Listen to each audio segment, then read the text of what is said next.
conference for round 9 of the ABB Formula E World Championship Season 10 and the 2024 Sun Berlin E-Prix. Joining us on stage we have race winner Nick Cassidy from Jaguar TCS Racing, Oliver Rowland from Nissan and Jean Eric Vergne from DS Penske. Let's start with you, Nick. Another one in the bag, P10 to the win, is that right? P10? Yeah, P9. P9 to the win, which is P10.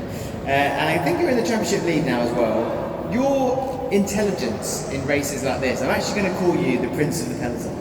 That's the new name I'm going to give you, because you seem to just have something that makes you be able to perform and perform again in this style of racing. Can you give us your take on today's race? I definitely wouldn't say that.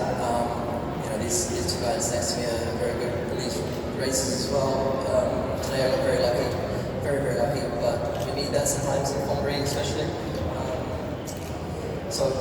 We'll take it. An interesting one.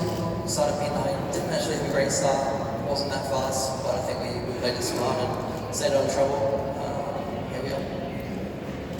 How much of a race like that comes down to keeping out trouble, like you said there, and how much of it is about hitting those targets, or perhaps even more in-depth strategy? To be honest, I haven't experienced anything like today's Formula E race. It was insane at the back. I was 21st.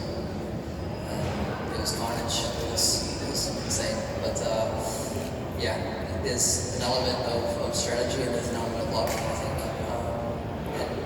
Obviously you've got to stay out of trouble to make it work. But credit to my guys. I think they gave me a good overview of how the race could be and let me make some decisions, and they made some decisions for me too. So overall, it was very good.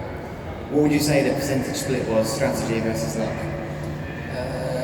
40-60. In which favour? I'll let you work it out. Okay, well let's say it's strategy, because I want to say it seems at least like another strategic masterclass from Jaguar. We've got 2 wins for 2 now with the team after Monaco, 6th podium in 9 races for you. You're absolutely flying.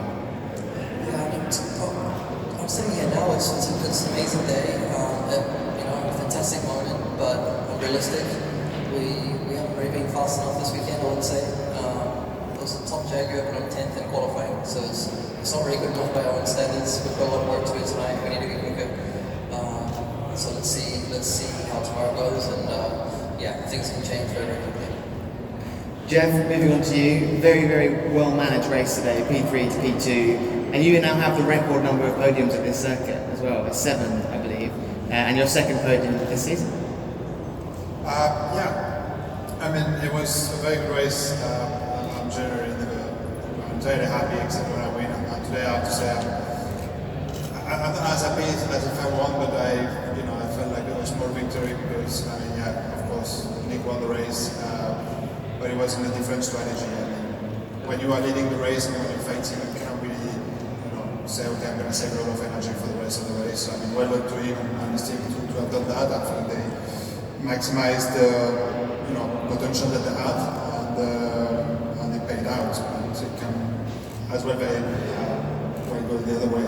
The safety car lasts longer, the tire energy becomes higher, the race becomes impossible to overtake.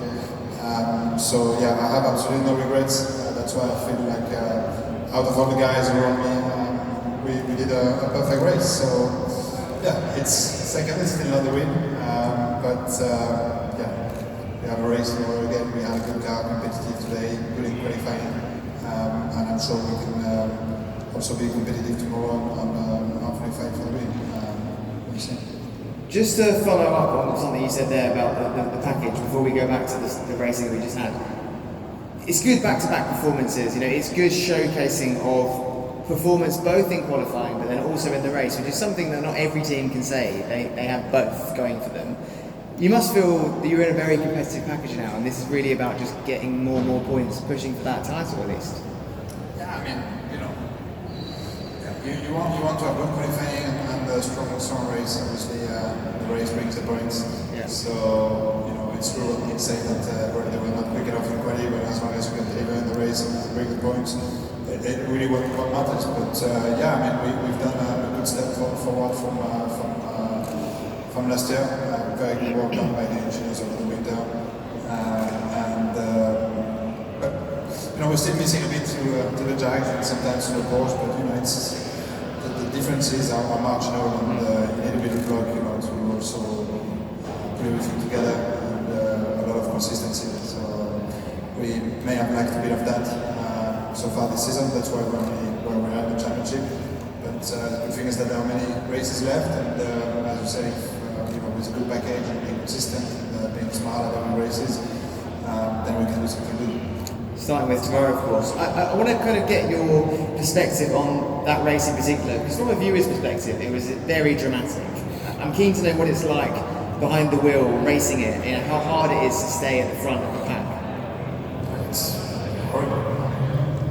Honestly, I really don't like this kind of racing. I hate it. And I think every driver hates it, but it's the way we have to race.